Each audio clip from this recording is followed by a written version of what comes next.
Hey there, it's Steph. Welcome to the Stef Fox Podcast. Hello, everyone, and welcome to the Stef Fox Podcast. I'm Steph, and I'm so excited today to be here with you and to bring two special guests. And I think we're going to have some interesting conversation because this is my first time having a married couple that owns a business together, has raised children through that business. And I know that many of you that are my listeners are in the thick of running businesses and having marriages and partnerships and raising kids. And so I know this is going to be super valuable for you. So, Krista and Philippe, welcome. So happy to have you. Hi, how are you? I'm sweating already. It's Oh, just I know. All the pressure.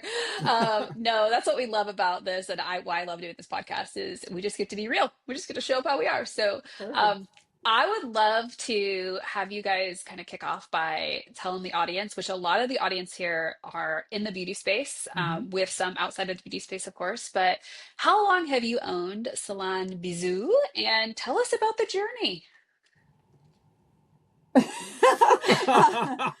I'm not sure who should start. Okay. Do you want to I'll start? start. I'll start. Yeah. So we started 13 years ago. We opened, it was 13 years ago this April. Philippe and I had been in another salon in DC for 18 years together. And then at a different salon before that, that's where we originally met, was in Georgetown. So we've been in this salon for 13 years now, and we broke off. Actually, at the time, we broke off because there was something kind of weird that happened in DC at the time. Well, we all know 9/11 happened, but we worked very close to the White House, and they ended up closing off the street that was a pedestrian street in front of the White House, and it put all this traffic onto 18th Street. And we ended up really having long commutes that was taking away from family time. And over the years, we were looking for a little bit more growth. After 18 years of being in the same salon, we'd worked for Christoph, the celebrity stylist from Beverly Hills, for those 18 years. And we grew a great career, great clientele, but we were ready for kind of a new challenge and something that made it better for our family. Or so we thought at the time. And then you opened Foolishly- a business. yeah, we foolishly thought that just being closer to home and opening a business was going to give us a lot more family time and more accessibility to our house, which it did, but much less time really for the family, at least initially.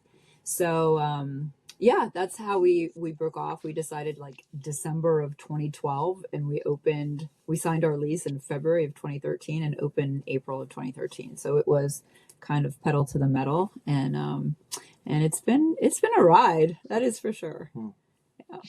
Yeah. So, Philippe, tell us about that journey for you. What's your perspective on 13 years of business ownership? Well, 13 years ago, I didn't look like that. I didn't have gray hair. I didn't have glasses. I was much younger, believe it or not. Yeah, well, that's pretty much exactly what happened from also from my perspective.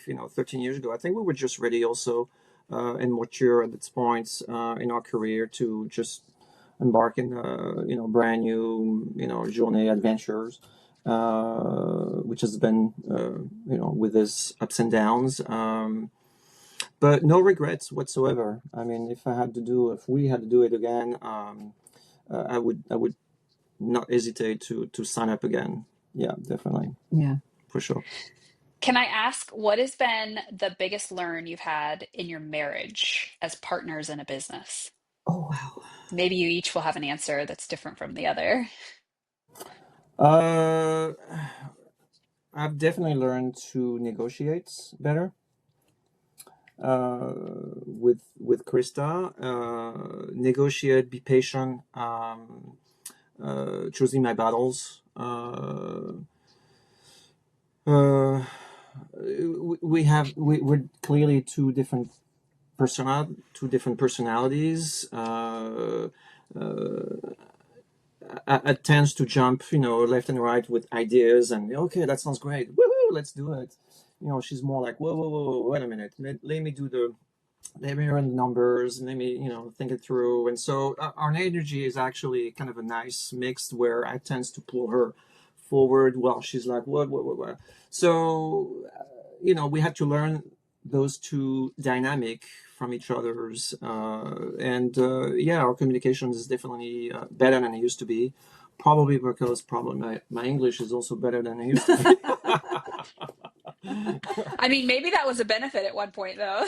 And my French is better, actually. Yeah, and your French is better as well. My French is better. But yeah, the big thing for me that would be the how we learning how to negotiate, be patient with each other, be understanding, and then the good thing about being a couple in those as entrepreneurs is that we really, even though you never leave work, it's always weekends, nights, morning. I mean, it's always there. So that's it's not for everybody. However, we are here for each other and we have each other's back. And so when she feels down, I'm here to pick her up. And when I'm down, I'm like, fuck this. It's just, why should we kill ourselves to doing this? She's here to pick me up and just move my energy back again. So that's really a plus. I don't think I would have the energy to do it by myself. And I mean, tell me if I'm wrong, but I don't think. Well, I probably will have the energy to do it by yourself. I probably would have the energy. I've got a lot of energy. Anyways, so what's your take on that? Yeah, I mean, he has a really good point about kind of learning and respecting each other's differences. I think over the years, we met when I was 21 and I'm going to be 55 in October, and so we've been 34 years together. It's a long time. So we've changed a lot. There's been a lot of bumping up against each other, rubs that have caused us to grow, like any, force that puts upon each other sometimes, getting close to the edge of, I don't know if I can do this anymore, or I don't know if I like this anymore, or to the point that you get to where you're like, it's not worth it. If it makes us, it's great when it makes you so happy, because in the beginning, everything is very exciting. As you start navigating through these challenges and it's testing you and you're having your own tests, right? Both personally and within the businesses, and our ebbs and flows as we age and as we change and as we become different people. I've learned most of all that we both have positives and negatives that we bring to the table, and that at least within our partnership, it works because they complement each other. And so that helps a lot, because he's right. Yes, he comes up with all these ideas. I do tend to be more that grounded kind of business thinker. But it doesn't mean I'm also not a challenge taker. And I'm like a hardcore problem solver. And sometimes I have to be careful not to oversolve for him, or not to shoot something down right away either. Right. Because that's something else I've learned is like, wow, that's funny. Over these years, I finally own, like, my first reaction will be like, I don't know if that's a good idea. And I think that's defeating for somebody who has a lot of ideas. But if you've known me for 34 years, you know that I need to warm up to it. I need to talk about it out loud. I need to grapple with it. And that's part of my processing. So, that's kind of how we've learned to bounce off each other. And I think more recently, in the last probably 5 years, especially, I hate to bring up COVID, but COVID was a total game changer within our industry, as we all know. I mean, we're silly if we don't come to terms with that. It's changed everyone culturally, I think socially within the whole world, and certainly within our businesses. But the challenges that it brought were very unique. And sometimes, you get to the point where, like, is it worth it? I don't know. I keep banging my head up against, it was worth it to get through it. But once you got through it, now what? Right. And so how do you build back up to where you were before if the culture has changed so much?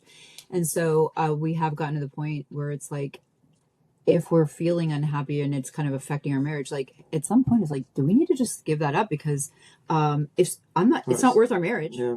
We've been together too long. We have a wonderful family. We've got 3 now young men that are, starting off in their own lives and in their own careers, and we're going to be grandparents in the fall. Oh, congratulations. Thank you. Thank you. And so, we've gotten to the point where maybe it's not worth it. Like, no, I'm not saying it's not worth it. I'm saying if it becomes that hard that it degrades your relationship, and there are times it does, there's no question. Yeah. But we can question, well, right. We can give up. at some point. We can decide it's not for us anymore. We can decide something else is, or what's the next path. And I think you've been going through that a little bit yourself within your own business. It also comes with age and maturity. I mean, I would not give up, however, anything in my career 20 years ago, 15 years ago. You know, I've been doing hair in this business for 42 years now, 41 years. So I started when I was 16 years old. So it comes a point in our lives where you have that maturity, where you could say, you know what, maybe I'm too old, maybe I don't have the same energy, maybe I don't have the same appetite, maybe I need to renew myself, maybe I need to change gear, maybe I need to slow down. So there's this maturity that comes along with the business as well as with your partner, where you're like, can we reassess that maybe, and to give yourself what our next 20 years is going to look like. Whether or not we're involved in our business or not, but at least there's this maturity that we both have, and the intelligence to say that.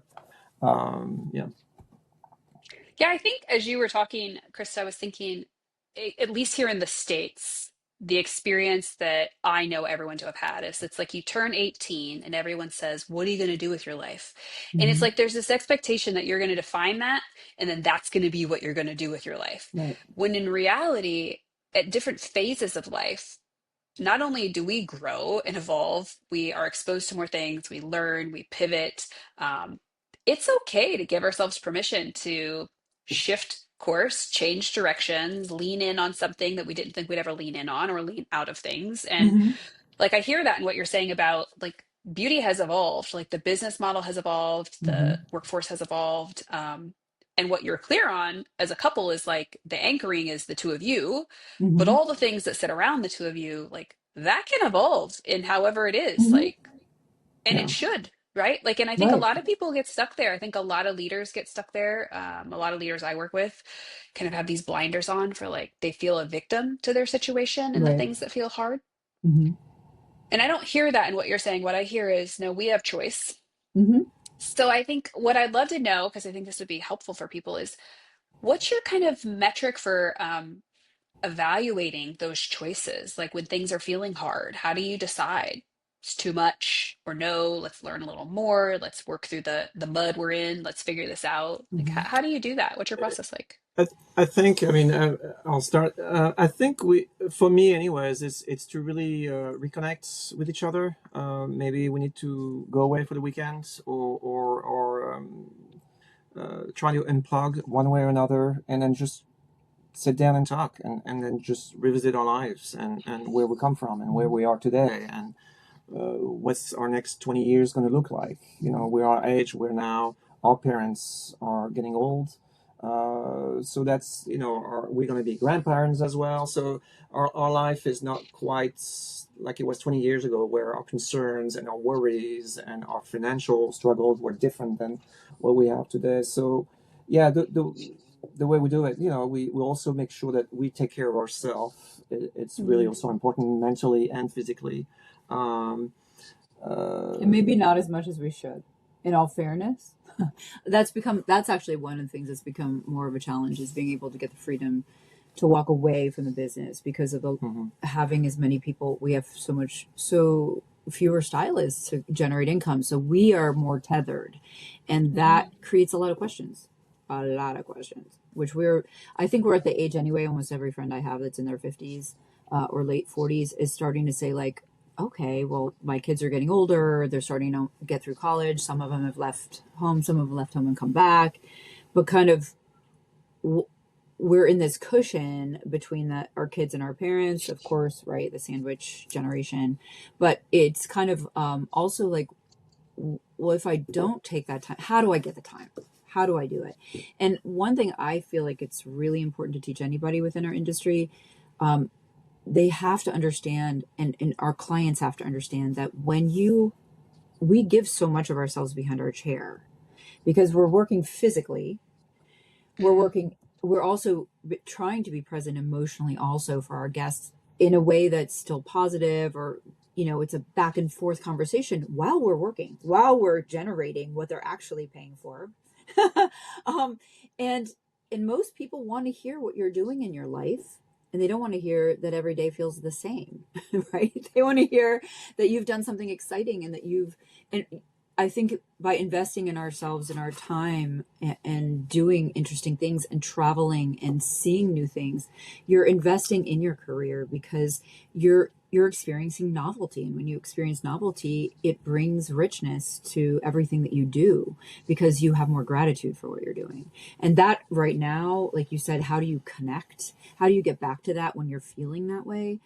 I mean, when I feel that way a lot, I think in the last couple of years, because I feel like I've started the post-COVID thing was we went back behind our chairs 5 days a week. And then I'm managing the business on top of those 5 days. So yeah, I've done payroll from like everywhere we've ever had to go. Like we were just moving his mom into nursing care in France for 9 days. And I had to there was no Wi-Fi at our old house. And I had to find somewhere to do that payroll from there, even though we're, up to our knees in boxes and dust and, mildewed old photographs. Eating croissant. Oh, he's eating croissant. Oh, take me with you. But it still has to be done. That stuff still has to be done. And I find it really important to remind myself, because I think it's easy to not see what you've created. It's easy to not be able to look and go, we actually have a wonderful friend who's a client, and she says, just look at all you've done. Look at this. You created this. Like this didn't exist before you guys created this, which is such a cool thing. And I remind myself of that. Like, okay, when I feel kind of like, how do we have something different? Or what does it look like? Or how do we ever get back to just working 2 to 3 days a week and having this hustle bustling, salon the way it was before. And, and you're like, just remind yourself that like you made it through, you got here, you're one of the lucky ones. And, you've created something pretty amazing. And that helps kind of like, okay, And maybe the analogy could be that it's a relationship. Maybe that's with your kind of, with your yeah. I mean, it is. I mean, in a way, things change, modify. Sometimes it's a ebb and flow. Yeah, exactly. Sometimes it's really busy, and then sometimes there is less chaos. And maybe the relationship is just also like this. It goes up and down, and then at the end of the day, sometimes it's nice to sit down, look back, and like, wow. We did that. High five. Look at the view. Yeah.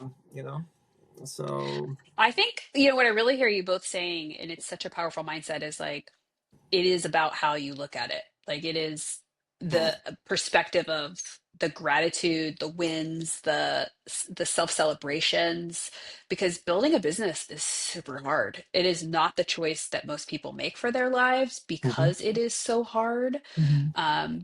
I know in my own life, when I'm in a season where it feels hard, like I tend to remind myself, and I'm in this right now with school, like this was a choice, Stephanie, you made this choice. Like every time I have to sit down to do statistics, I'm like, oh my gosh, okay, like you chose this for this season. Because it's like when you can get your brain to come out of the negative and the victim and the like, woe is me, and this is so hard, you're more than capable of doing the thing it is that you're setting out to do. It's just that your brain is kind of like choosing to look at the negative side of it instead of the optimistic side. And man, does that make it hard. Sometimes impossible if you stay in the negative, right? It's like you just want to give up. You're just like, nope. Right. Yeah. But I think the other side. I'm sorry. I was going to say, I like to remind myself that you don't learn from things that aren't hard. I mean, you have to have hard things. Yeah. What easy thing did you ever learn from? Because, wrapping our heads around new ideas and getting ourselves to change and to master things, no matter what that thing is that you're mastering, even if it's a matter of making yourself sitting there and finishing your homework. I've been doing the same thing because I had to pass a language exam in order to apply for my French citizenship. And, it's not easy because I don't have a lot of free time to make myself sit there and do that. But we don't get change if we aren't willing to embrace that things are hard. Yeah. I had a coach one time share, and I've never forget this. It's probably been 20 years ago.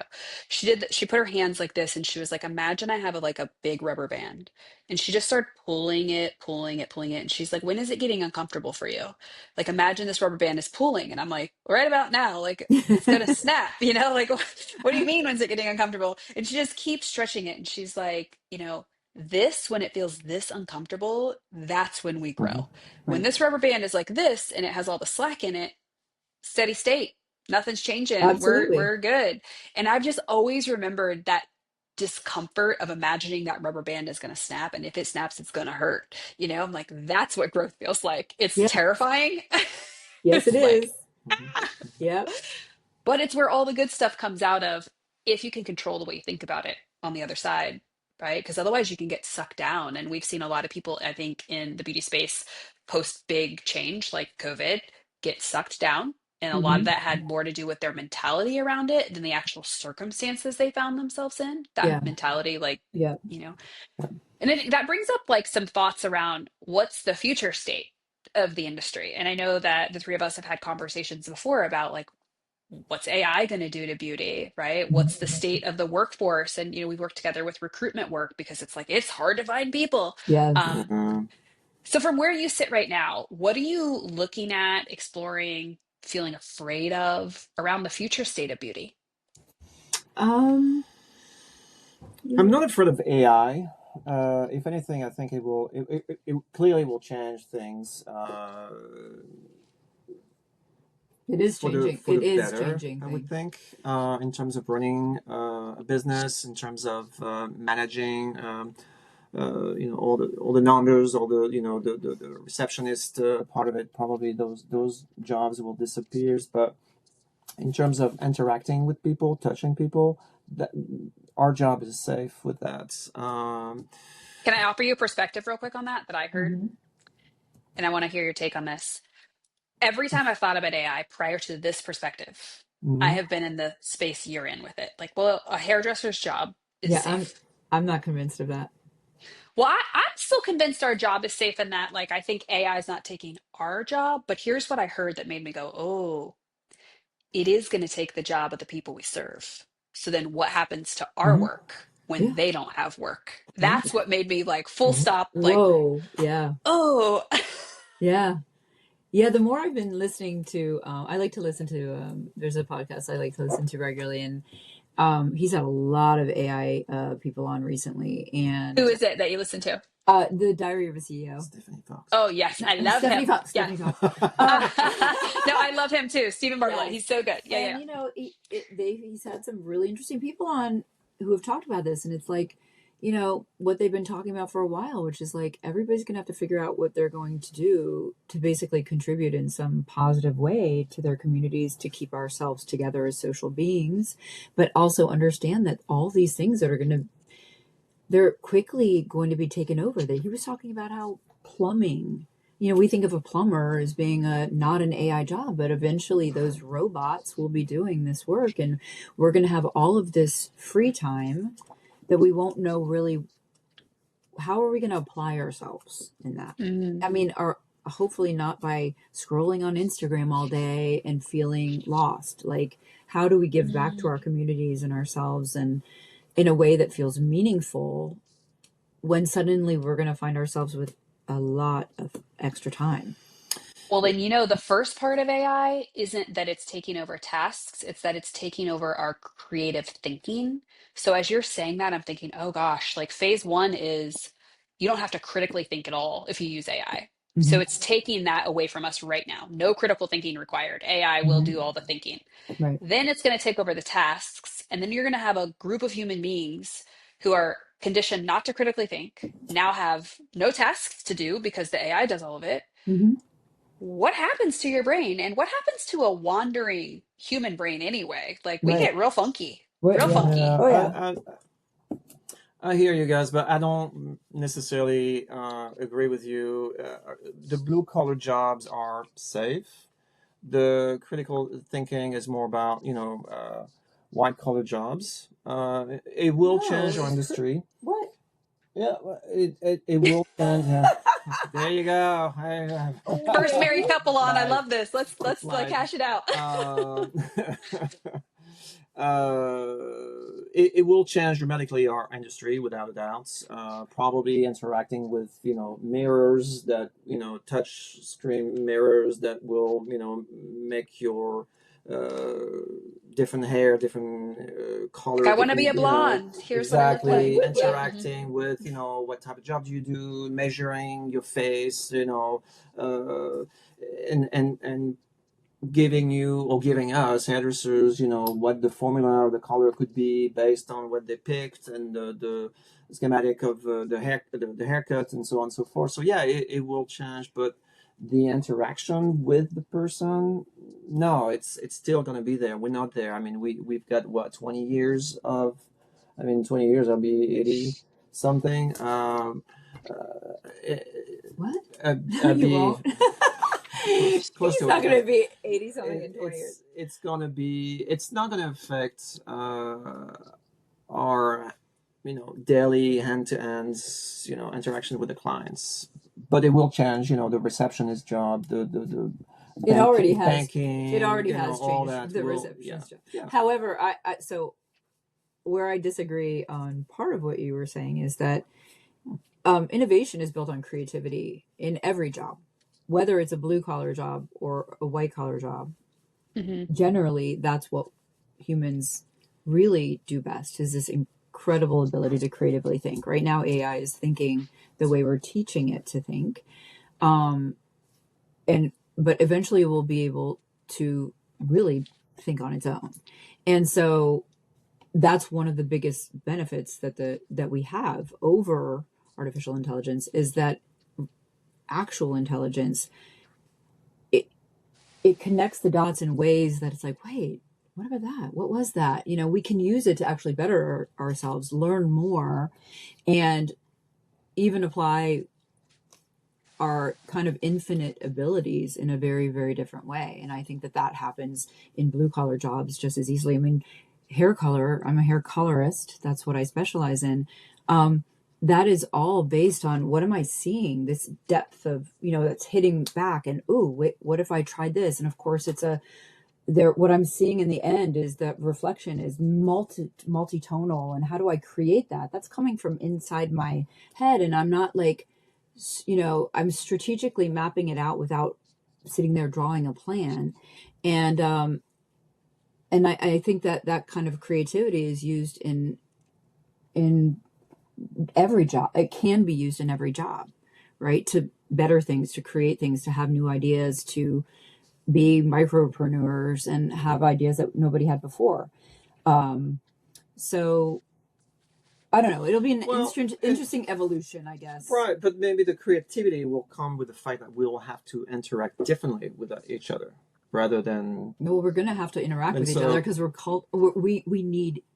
human beings. Yeah, we're social beings. So COVID wasn't great for people because they're locked in their houses. And I don't know about you, Steph. I don't know what you were doing at the time, but man, when we had clients who had been locked inside and they suddenly showed up, and there were those few clients who kind of have that little bit more kind of OCD part of them, it got triggered badly. You get these strange, like, where they're like, can I sit outside? And can I sit outside with my mask? I haven't been around people. And like, that's not healthy for us. This is not the way we evolved. We did not evolve out of social groups, and we need one another. So I one of the big takeaways I got, at least, was realizing, like, how do we learn to contribute in a positive way to our communities, these micro communities, because what we're seeing online is it's a huge kind of fake community, right? Like, we're not actually connected to it.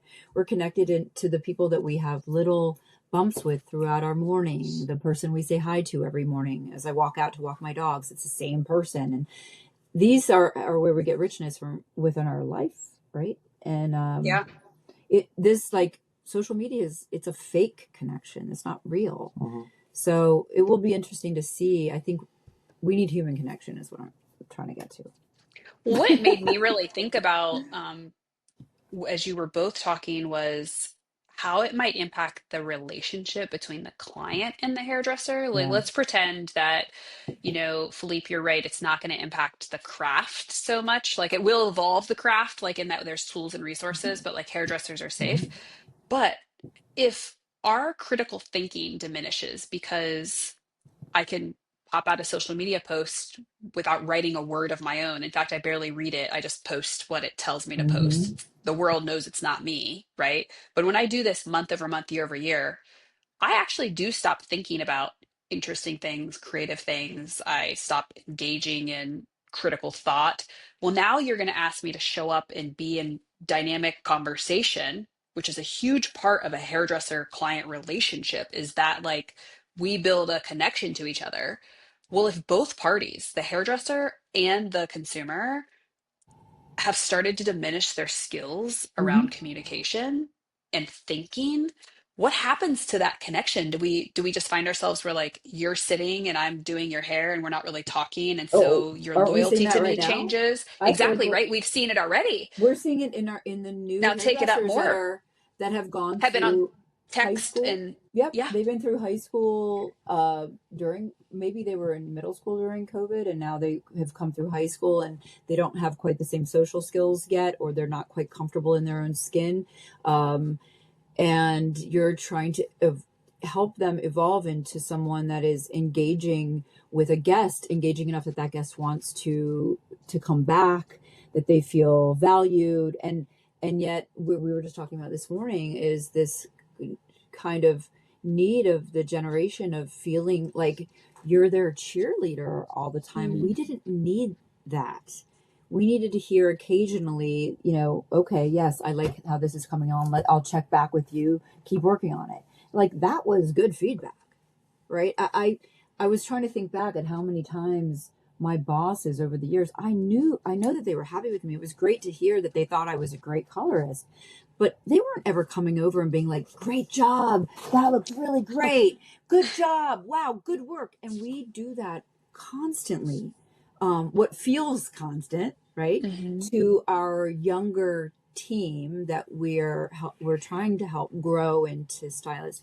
And yet we've noticed that it doesn't seem to feel like it's enough, but it feels very unnatural for us also to be always, it's like blowing hot air, or, throwing a party every time somebody does something that was good, not great. Like, we're not talking huge milestones. We're just talking about little things. And that's been interesting. And I think that that's the thing, is the more everything is made a big deal, like on Instagram, you see people are celebrating their weddings, and it has to be such a big, huge celebration. You're just having that snapshot of something versus just a genuinely great feeling for someone. And that can feel not enough, I think, to a younger person from somebody our age. Mhm. I don't know, is that resonating at all? It is, yeah. My brain is like going a million miles a minute right now, actually, because I'm Well, thinking, so yeah, for me, in Philippe's terms of going. the AI subject, I mean, technology has always been there. I mean, if you growing up, my father didn't have a car that was driving itself or parking itself, or telephone, you name it, right? So technology is there, and it's there for a reason. Now we could debate all day about the pros and the cons, but it's there and it's happening. The birth of AI is, I think, we're still in the early stage. It's like dissecting a brain of an insect, right? I think the danger will be when that it becomes the brain of a monkey. That's where and hopefully I wouldn't be there to experience that. But that's What going does to be the. what does that mean? It means that we still if you look at the taking the car example again, it 100 years ago cars were so, I mean, crazy simplistic, and Right. now you can Yeah. you can sit in the car and the drive is you can take a cab and there's no driver. I mean, Mm-hmm. that's crazy experience right there. Maybe it's But just going to give us more time for creative thinking. right, I mean, there's Right. you. I mean, think about if you're not driving the car, well, hopefully you're not. The problem is we engage in this constant entertainment. We keep our brains busy with nonsense, and it's usually everybody else's nonsense, versus unplugging and sitting and thinking, not being able to have an internet connection, and suddenly you're noticing things around you. You know, you're able to actually have some creative thought that's like, oh gosh, maybe I'd like to do that. You know, but if I'm here scrolling in somebody else's feed and they're giving me all the, you know, whatever I hit the last time, every German Shepherd, every German Shepherd Instagram reel, you know, I don't have time to really have original thought. And so maybe I we'll get take a more of it. trip. Yeah, I take a trip every September. This will be my fourth year doing it. And I go with three other women that are all like long-term mentors of mine. Like they're all like 20 to 25 years older than me. We go up to northern Minnesota to an area Mm-hmm. called the Boundary Waters. And it's a federally protected water reserve. And we hire a guide and we go fully off the grid for 7 days. Like there is satellite Oh, service only. wonderful. Nothing works. Like you have your phone with you only for the purposes of taking a photo because like there's nothing else to do on it. And every time I take that trip, I have more awareness Uh-huh. around the impact it has for my thinking, my mental health, my creativity. Last year, I remember we were having tortillas, like white tortillas, and he had peanut butter and jelly. It was like in the middle of a big, you're rowing, you're in a canoe, and then you're camping. And so the food is super simple. So it was like Jif peanut butter and like Smucker's raspberry jelly and these white tortillas. And like I have to qualify by saying I'm kind of a food snob. So like that's not the peanut butter I'd ever buy myself. That's not the jam I'd ever buy myself. And I'm eating this thing and I'm like, this is the most delicious thing I've ever tasted. And it was like my senses worked differently Yes. because I Yeah. was not so like on. And I think the lesson that that taught me was to build in rest time. In fact, I just engaged with some content yesterday that really inspired me. And it was this idea that you should take, in their world, it was 3 hours a week, where you disengage from anything coming in at you. You're not reading, you're not scrolling, you're not like you're just out in the world, or you're sitting in silence, or you're writing, or you're like pouring out, you're not taking in. Mm-hmm. And I thought, oh, I love that idea Yeah. because that's where the best inspiration and creativity, at least I can speak for myself, comes from, is if I Mm-hmm. just pause, silence. It's like all the things spark. Well, it's funny you said that because it's we have our oldest son who's just got married last year and is having his first child with his wife at the end of the in September, and he was quite the phone addicted and video gamer, you know, the whole bit. And I think his wife put her foot down, Put the kibosh on that. and he, I mean, I don't know if quitting is, I mean, yeah, I mean, he ended up selling his video games and his, you know, consoles and all that stuff. And now he's back reading. Now he's back, he's making Whittling. He's whittling. Oh, cool. It's so cute. He was putting tiles in the kitchen in the kitchen. I mean, all of a sudden, you know, he's doing new things in the yards. And then, so I think this is where I'm hopeful that AI, yeah, it's great, it's an amazing technology, but I don't think it's gonna, you know, we're gonna quickly realize that it's not who we are as human beings. It's again, it's like you need to reconnect. It's just like having a relationship among each other. It's what you're doing, you know, taking trip with your kids that, you know, maybe sometimes, you know, give you headaches, but it's important. And so we don't need that technology 24/7. And so, yeah, it helps us in some ways, but it's not, you know, we're not going to, I don't think we're going to die over it. I wonder if we're going to Yeah, I see a hope not. further divide of like two camps of people. You're going to have the camp that you just described that Right. like recognizes this is not life. Like this is a resource, a tool I can use, but like life is something different. Or you're going to have the people who go all in and are all consumed, right? Like that's what where my brain went. You're going to have Yeah, kind well, of our two ways of living. our kids' generation, I've noticed for sure, they're having a hard time finding jobs, even though they're exceptionally educated. We have a friend son who was in yesterday. who's just got his master's degree. He's he's super smart, and he's struggling finding a job. Our son, who graduated from a really wonderful McGill in Canada last year, but he's in the sciences. He's struggling finding a job right now, and they are really suspicious of AI because of how quickly it's changing the jobscape.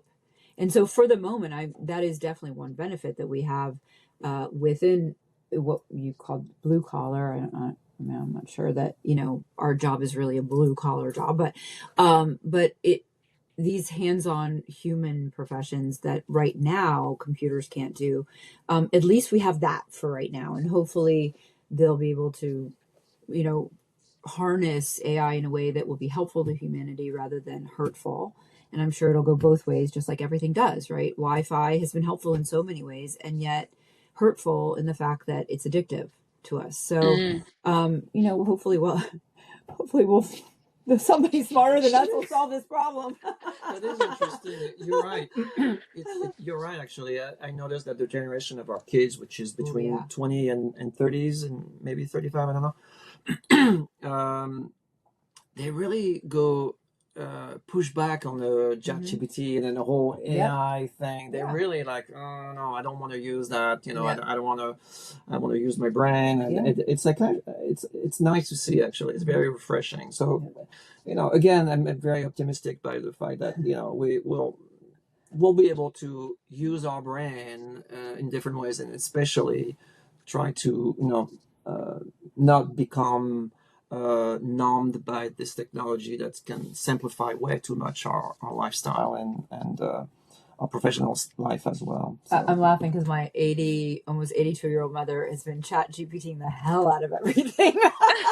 I love it. She is like, it's like she's like using it for therapy. She's using it for like research on different, what about this and what about this, surgery with my arm, and like, oh my gosh. I showed it to my dad like 2 years ago when we were on summer vacation, and it was like it was so much fun. I was like, oh gosh, he's never getting off this thing. Like, it was definitely useful for the job post. That has helped a lot for simplifying the social media and trying to figure out where we should go with that. And it's worked. I mean, it's great. It takes a lot of that feeling of like, I don't know what to do, or I don't know where I should go with, with what's, what to post for our Instagram. And, that has all been super helpful. We haven't gotten really far with that, unfortunately, but we're using it. And it does simplify when you give it, parameters, and it gives you a little sense of control anyway, right? Which is just such an illusion. Exactly. So when we think about the next 5 years of your business, if you were gonna kind of bring together where your thoughts are right now, we're going to kind of start to close out our conversation today. Okay. Like, what's the focus for you guys the next 5 years? And then I would say, tacked onto that, what advice would you give another owner that's kind of thinking about the evolution of their business in the next 5 years? So what are you thinking about, and what's the advice you would give to somebody else? Well, go for it. Okay. Well, so it's interesting. We just recently had a big meeting with a bunch of owners, actually, because we were looking at another hair brand, and we were invited by another owner that we used to work with ages ago, and there were lots of owners there. So it was interesting to see. Everybody was kind of from a different perspective of where they are, and a lot of it had to do with kind of, some of them got married a little bit later and still have little kids. So they are absolutely nowhere near kind of the planning of where we are. One of the things so if I would give any business owner advice financially, because I hear this a lot from, it's not like, I mean, you don't make tons and tons of money in this business. You can do well, but nobody's going like, very few people are like millionaires, right? Mm-hmm. I mean, you're still slogging away behind your chair, earning we work behind our chairs. So, And we still generate probably at least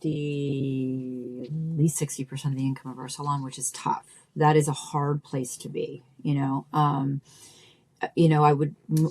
I wish the last 5 years for us had been building people rather than digging out of a pandemic, right? We'd be in such a different place. I think that had our business opened 25 years ago, and that was the 15-year spot you saw was right before that happened in 2020, things would look so different. And we would have pulled ourselves out a little bit more the way our coaches had told us to do, because we were starting that. And then we had to pull right back in again to make sure we maximized, gross receipts to be able to pay bills. Sure. So we are in this point where we're heading fast toward 60, right? I mean, and I've had a shoulder surgery, 2 carpal tunnel surgeries, and a spinal fusion in the last 8 years. And I think a lot of our conversations are, what does the next 20 years for us look like? And how do we start to move forward to having something to pass on to someone else? Like, it's there, it's beautiful, it's running. And we would love to be, I hate that word grooming now, especially after all the Epstein stuff. But are you selling the salons for sale? For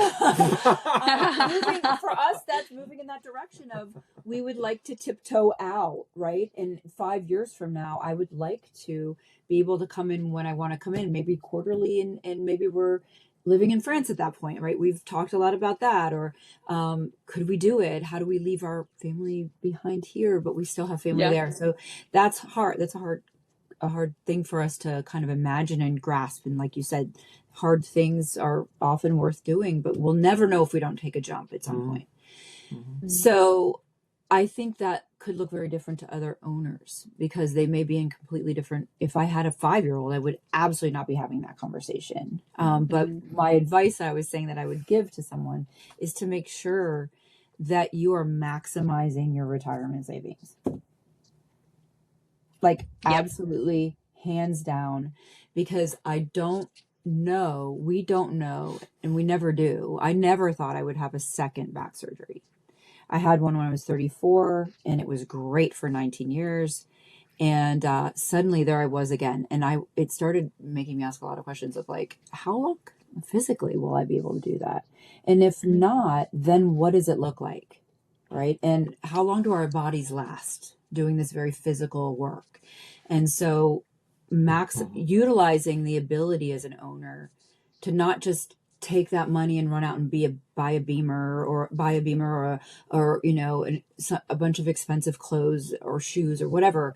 Put that money in there for your future self. So it gives you that freedom to have decisions that you can make before you hit 65, before Medicare kicks in, and maybe you aren't able to work as much behind the chair. Yeah, nailed it. Yeah, nailed it. Yeah, absolutely. I sound like a real old fart. I kind of No, a little bit like an owner Grandma. comes to mind that has a business in New York City, actually, but his business is started down in Louisiana. And I've had like the privilege of knowing him for over a decade now and having a lot of just like sideline conversations. And one of the biggest takeaways that I had from him was he's made a lot of money, and he made his money by being smart with the way he invested his money. And like, he started early in his career. He chose real estate as his method of investment, and he was in a market where that was feasible. And he made sacrifices in order to be able to do that. But then that has given him freedom and choice and option now. And I think the gap I see in today's teams and leaders, honestly, that I coach, is they want it all right now. They want the freedom right now. And a lot of times they haven't done the work to get to that now. They've got to be willing to do the work now to get to it later. And there's a real mental gap in that. It's like a frustration of like, oh, but I already want to be there. And I think we see that in a lot of our workforce too. Like, they want it right now. Absolutely. Yeah. And so, it's, we did the same thing. I can remember, we did this Virginia prepay thing to save for our kids' colleges, and it was hard. It was like almost as big as our mortgage payment to be able to put this money every month. And if you missed a month, it's like a car payment. If you missed, like, 1 or 2 months, you're done. Like you're out of that program. And it guaranteed 4 years in-state tuition for our kids. And that's how we paid for their college. And so we're coming out with, we have one son who's still in architecture school. He's got 1 more year left. And at the end of that, like we're completely done. We've paid for colleges. They all will have gotten out of school without debt. And then we're looking at also making those same decisions of making sure that it was hard and it's uncomfortable around our quarterly tax time to make sure that we're still giving our retirement. We do a match. We do a 401k for our staff. And we do a match for them and a match for us. And it's scraping that together at the end of the year, but watching that money, be able to develop and compound interest, and knowing that like, okay, well, I think we might be able to live on X amount of dollars if we decide to retire before we're 70. And I know a lot of people who've worked for us too, that have cashed out their 401ks and just cashed them out. And it's just like, that was you were going to have that. And that would have kept growing. That would have kept growing for you. And it's just hard. It's like health choices. Make the choices today for your future self. If your future self was looking back at you in the mirror, what would it tell you? Would it agree with what you're doing?